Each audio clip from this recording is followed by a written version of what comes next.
Isu pencemaran di Pasir Gudang antara perkara dibangkitkan dalam sesi waktu pertanyaan Menteri pagi tadi dan tegas Menteri berkaitan kerajaan sememangnya bertindak awal dalam menangani masalah tersebut namun terpaksa berdepan kesukaran disebabkan beberapa masalah yang tidak dapat dielakkan. Jadi untuk perincian lanjut kita terus saja bersama Andy Riza Rohadian di lobi Parlimen. Silakan Andy. Miza, terima kasih. Persoalan mengenainya dibangkitkan Ahli Parlimen Pengerang Datuk Seri Azalina Othman Said ketika waktu pertanyaan-pertanyaan Menteri MQT pagi tadi. Menteri Tenaga, Sains, Teknologi Alam Sekitar dan Perubahan Iklim, Yeo Bee Yin, sekali lagi menafikan dakwaan bahawa kerajaan lambat bertindak dalam menangani isu pencemaran di kawasan Parlimen berkenaan. Katanya kerajaan menerusi Jabatan Alam Sekitar atau JAS telah meningkatkan pemantauan sehingga 300% sejak kes pencemaran boleh dikesan pada Mac lalu. Dakwaan yang di mana kerajaan lambat membuat tindakan. Saya nak katakan di sini, serta-merta selepas kita mendapatkan insiden, mendapat tahu insiden ini, kita keluar untuk mendapatkan bacaan. Beratus-ratus bacaan setiap hari kita mendapatkan. Kita melibatkan lebih daripada 100 pegawai kerajaan daripada jabatan-jabatan yang berbeza untuk dalam menangani masalah ini. Dan kalau kita tengok setiap hari siang dan malam kita ada lebih daripada 100 pegawai yang mendapatkan bacaan untuk pemantauan kualiti. Saya nak katakan di sini tindakan tidak perlahan, tidak lambat, tetapi kita tidak dapat lagi mengenal pasti punca spesifik.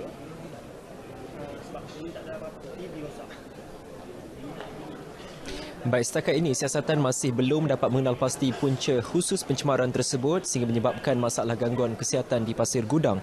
Katanya pencemaran udara adalah punca insiden ini berlaku dan ia berkemungkinan besar berpunca daripada pelbagai sumber atau bukan hanya daripada satu sumber khusus sahaja. Dalam perkembangan sama, Dewan turut dimaklumkan sebanyak 111 buah sekolah di Pasir Gudang akan dibekalkan dengan alat pengesan gas bagi tujuan pemantauan kualiti udara.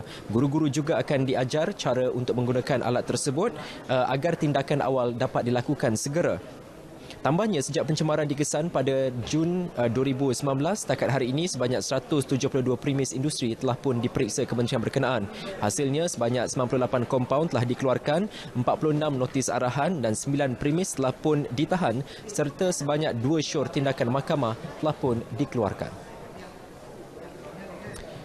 Baik saudara, dalam pada itu Dewan turut dimaklumkan bahawa kerajaan akan menambah baik sistem pengambilan pekerja asing. Menurut Menteri Dalam Negeri Tan Sri Muhyiddin Yassin, tindakan itu bagi mengekang isu kemasukan ataupun kebanjiran pendatang asing tanpa izin parti dan pemberdagangan manusia. Yang ini memang sudah yang lepas ada banyak isu berbangkit dan antara perkara yang timbul ialah soal pemberdagangan manusia kerana mereka dibawa masuk dengan cara yang tidak teratur dan sebahagian mereka agak hilang begitu menjadi pendatang tanpa izin.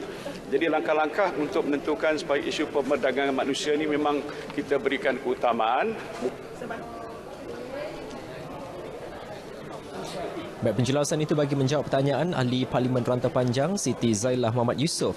Sebelum ini, Tan Sri Muhyiddin memaklumkan sejak 1 Januari sehingga 4 Jun lalu, sebanyak 100,000 warga asing telah pun diperiksa oleh Jabatan Immigration Malaysia JIM. 23,255 daripadanya adalah parti. Baik, sementara itu Kementerian Dalam Negeri turut bercadang untuk menaikkan taraf naik taraf lebih banyak depo tahanan imigresen dengan kemudahan khusus untuk pengendalian tahanan kanak-kanak. Tan Sri Muhyiddin berkata perkara itu selari dengan peruntukan perundangan yang menekankan prinsip perlindungan kepada golongan tersebut. Pelaksanaannya menerusi projek rintis alternatif kepada tahanan masih lagi di peringkat perbincangan bersama Kementerian Pembangunan Wanita, Keluarga dan Masyarakat. Depo tahanan imigresen Bukit Jalil antara yang telah dilengkapi kemudahan khusus untuk kanak-kanak seperti katil, taska dan juga taman permainan.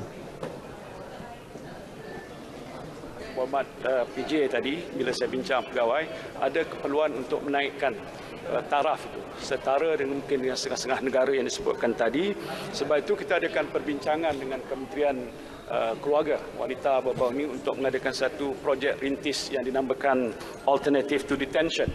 Tetapi masih di peringkat perbincangan, tapi yang pokok ialah sama ada kita ada sejumlah peruntukan yang agak besar untuk menentukan setiap tempat-tempat tahanan tu diadakan satu kawasan yang lain di bawah jagaan kementerian sebagai contoh. Kerana mereka lah lebih pakar menjaga kanak-kanak. Kami ni enforcement.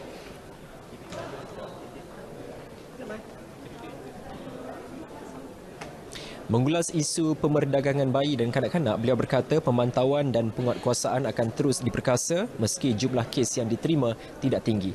Belum menjawab pertanyaan Ahli Parlimen Petaling Jaya, Maria Chin Abdullah.